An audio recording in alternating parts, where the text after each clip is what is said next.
আসসালামু আলাইকুম রহমতুল্লাহ। প্রিয় দর্শক, আশা করি সকলে ভালো আছেন। তো আজকে আমরা এমন একটি ভিডিও করতে যাচ্ছি, এরকম ভিডিও আমাদের কখনোই করা হয় নাই।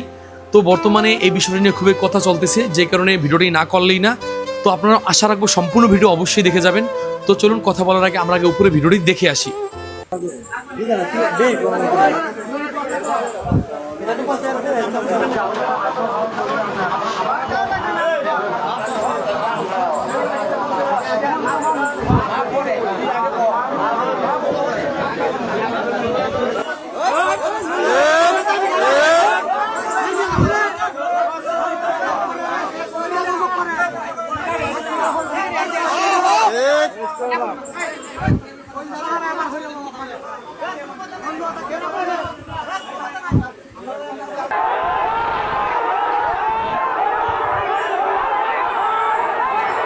তো প্রিয় দর্শক, আপনারা ভিডিও দেখতে পেলেন। আল্লাহ পাক রব্বুল আলামিন বলেন, ওয়া তুইজ্জু মান তাশা ওয়া তুযিল্লু মান তাশা।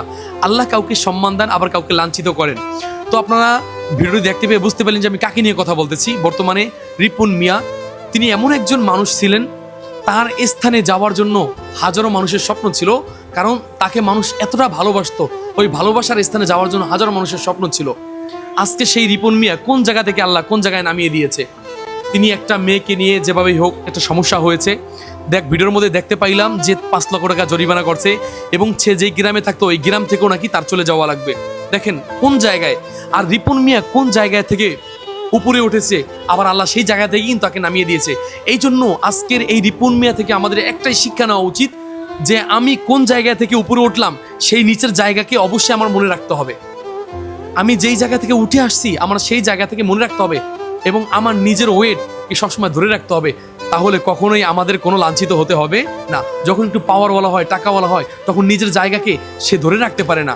আজকের এই ভিডিও থেকে আমাদের সবাইকে শিক্ষা নেওয়ার তৌফিক দান করুক। এই রিপন মিয়ার এই ঘটনা থেকে আমাদের সবাইকে সঠিক বুঝ দান করুক। এবং যেই উদ্দেশ্যটা নিয়ে কথা বলবো, বর্তমান জামানায় কট কট কট এই শব্দটা সব জায়গায় চলতেছে। ভাই বোনেরা, আপনারা সবাই হেফাজতে থাকবেন। আল্লাহ আমাদেরকে সহ সবাইকে হেফাজত রাখুক। আগে আমরা আপনাদের কাছে ক্ষমা চাচ্ছি, আমরা কখনো এই ভিডিও বানাই নাই, আপনাদেরকে বোঝানোর জন্য আজকের এই ভিডিওটা। তো আপনারা আমাদের পাশে থাকবেন, আমাদের জন্য দোয়া করবেন। আল্লাহ হাফেজ।